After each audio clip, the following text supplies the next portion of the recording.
निवासाय नित्याय परमात्मने बलभद्रसुभद्रा जगन्नाथाय ते नमः। नमो नमः। मम नाम जस्मिन् बे। सदाशिवपरिसरस्य शिक्षाशास्त्रविभागस्य द्वितीयवर्षस्य छात्रा अस्मि। अद्य अहं विविध आवश्यकतायाः सम्प्रत्ययः विषये किञ्चित् वक्तुम् इच्छामि। वयं सर्वे समाजे निवसामः। समाजे विभिन्नप्रकारकाः जनाः निवसन्ति। केचन जनाः सामान्याः भवन्ति, केचन जनाः विशिष्टाः भवन्ति। सामान्यजनानां कृते काचित् आवश्यकता वर्तन्ते, परन्तु विशिष्टजनानां कृते विशिष्टाः आवश्यकताः वर्तन्ते। तर्हि आदौ जानीमः का नाम विशिष्ट आवश्यकता। जनानां समान अधिकारं ज्ञात्वा विशिष्टबालकानाम् आवश्यकतां ज्ञात्वा समानशैक्षिक अवसरः कल्पना भवेत्। अतः बाधारहितवातावरणे सामान्यैः बालकैः सह विशिष्टबालकान् शिक्षाव्यवस्था कल्पयितुं या व्यवस्था आवश्यकी सा भवति विशिष्ट आवश्यकता। विशिष्ट आवश्यकता चतुर्षु भागेषु विभक्तः। आदौ आयाति मानकीकरणम् अथवा सामाजिकीकरणं। ये भिन्नक्षमाः भवन्ति तेषां समाजं प्रति आनयनं। तदनन्तरम् आयाति संस्थारहितशिक्षा, अर्थात् शिक्षा दृष्ट्वा आदौ संस्थारहित अथवा भेदरहितशिक्षा व्यवस्था कल्पयामः।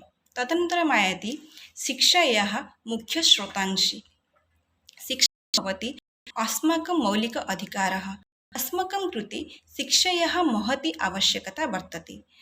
तदनन्तरम् आयाति सर्वेषां समन्वयः अथवा समावेशः, यत्र कोऽपि भेदः नास्ति, कोऽपि विशिष्टः नास्ति। एकैव कक्षायां सामान्यबालकेन साकं विशिष्टबालकः एकत्र मिलित्वा पाठनं भवति। तद्भवति सर्वेषां समन्वयः। तदनन्तरं कस्यापि कक्षायां विभिन्नप्रकारकाः बालकाः भवन्ति। येषां स्वीय पृथक् पृथक् आवश्यकताः भवितुम् अर्हन्ति। यथा केचन बालकाः अक्षराणां लेखनं विपरीतं कुर्वन्ति, केषाञ्चन छात्राणां श्रवणशक्तिः न्यूना भवति, केचन मन्दबुद्धयः भवन्ति। सर्वेपि छात्राः सामान्यगत्या अधिकं न कर्तुं शक्नुवन्ति। केषाञ्चन छात्राणाम् उच्चारणं स्पष्टं न भवति। येन कारणेन एतेषां बालकानां विकासः दैनिककार्यशीलता प्रभाविता भवति।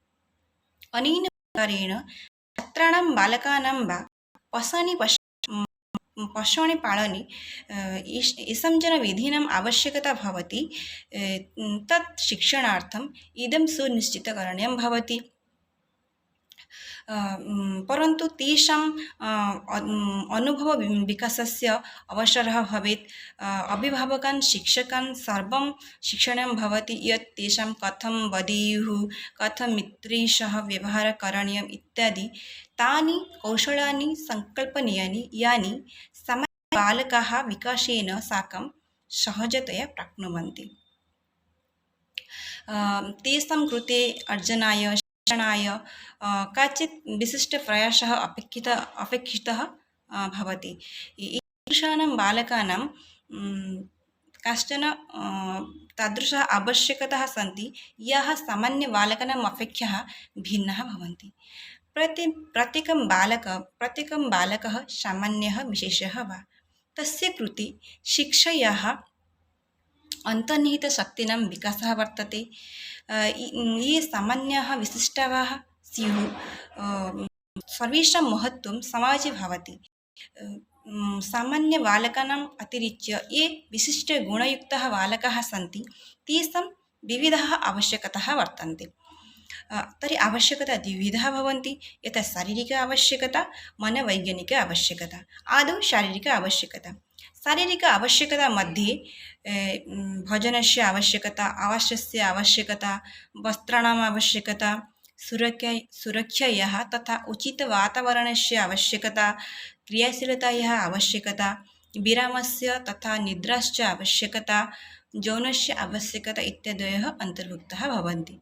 तदनन्तरम् आयाति मनोवैज्ञानिक आवश्यकता। अत्र वस्तूनि आवश्यकता, प्रेरणायाः आवश्यकता, स्वतन्त्रतायाः आवश्यकता, सामाजिकमान्यतायाः आवश्यकता इत्यादयः अन्तर्भुक्ताः भवन्ति। विशिष्टबालकानां कृते आवश्यकताः वर्तन्ते। यथा चिकित्सायाः आवश्यकता भवति, शिक्षकाणां व्यवस्था भवति, भेदभावदूरीकरणस्य व्यवस्था आवश्यकता भवति, छात्रकेन्द्रित आवश्यकता, रुचि अनुगुणं शिक्षाप्रदानं भवति, समानशैक्षिक अवसरः कल्पनं भवेत् इत्यादयः। धन्यवादः।